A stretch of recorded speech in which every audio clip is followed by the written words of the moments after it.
Why are so many women afraid of hair transplant? Why?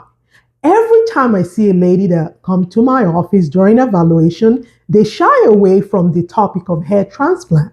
That is actually the last thing on their mind. They always believe they're not a candidate for hair transplant, that only men get hair transplant more often.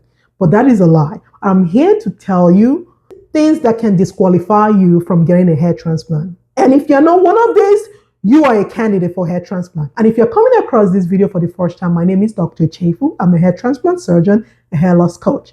I've helped thousands of my clients regain confidence through hair regrowth and hair transplant. So if this is you dealing with hair loss, looking online for something that's going to help me with my hair loss, don't do that. Now, here are 3 things that can disqualify you from getting a hair transplant. I have to say this. Number 1 is fear and mistrust. You see, fear from actually taking that bold step and making an appointment to find out what is causing your hair loss. Now, you're afraid, and there's mistrust. And mistrust is from believing everything online, believing what people say helps them with their hair loss, and you do the same thing, and your hair loss is still there. It's actually getting worse. So number 2, you've done the right thing. You've made the appointment. You come to the clinic, and now your doctor tells you, you need to take these medications for your hair loss. And you go back home and put it in a cabinet and forget to take those medications. Guess what? I will find out that you didn't take your medication, because what? Your hair loss is going to remain the same.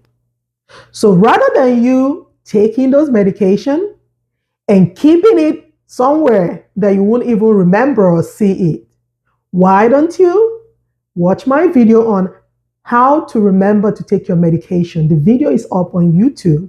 YouTube name is Dr. Chefu. Search for the video that says how to remember to take your medication. So not taking your medication every day or how it was prescribed can affect your hair regrowth journey, and that will probably not make you a good candidate. That shows the hair transplant surgeon that you are likely not going to be following my instruction before the hair transplant, during the hair transplant, and after the hair transplant. That will definitely delay your hair transplant. How easy is that? And also how difficult is that? So everything largely depends on you. So number 3 now is, if you have something called scarring alopecia. Now, scarring alopecia, if you've gone for evaluation any place and they've told you you have scarring alopecia, you might not be a candidate for hair transplant right at that moment. Why?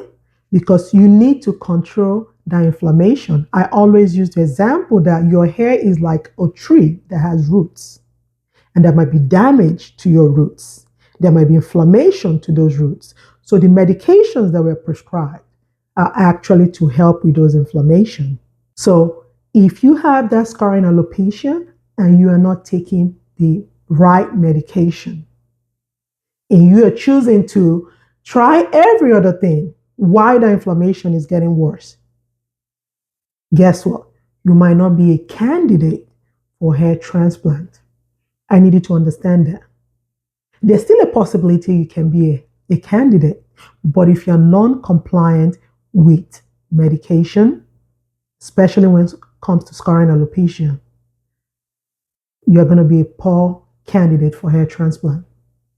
So if this is you dealing with hair loss, or you know someone that's dealing with hair loss, send them this video so they can make an appointment, or you make an appointment with us. We offer free virtual appointment, and somebody from my team will get in touch with you. So in summary of what I've said, 3 reasons why you might not be a candidate for hair transplant. Number 1 is fear and mistrust. Number 2 is non-adherence to your medication. And number 3 is scarring alopecia, especially scarring alopecia that is not controlled. I'm sure you're going to love every of my video on YouTube. YouTube name is Dr. Chefu. And go ahead and watch it. Like, subscribe, share it to family and friends dealing with hair loss. Sometimes the best form of love is to actually send this video to your family and your friends. Until next time, bye-bye.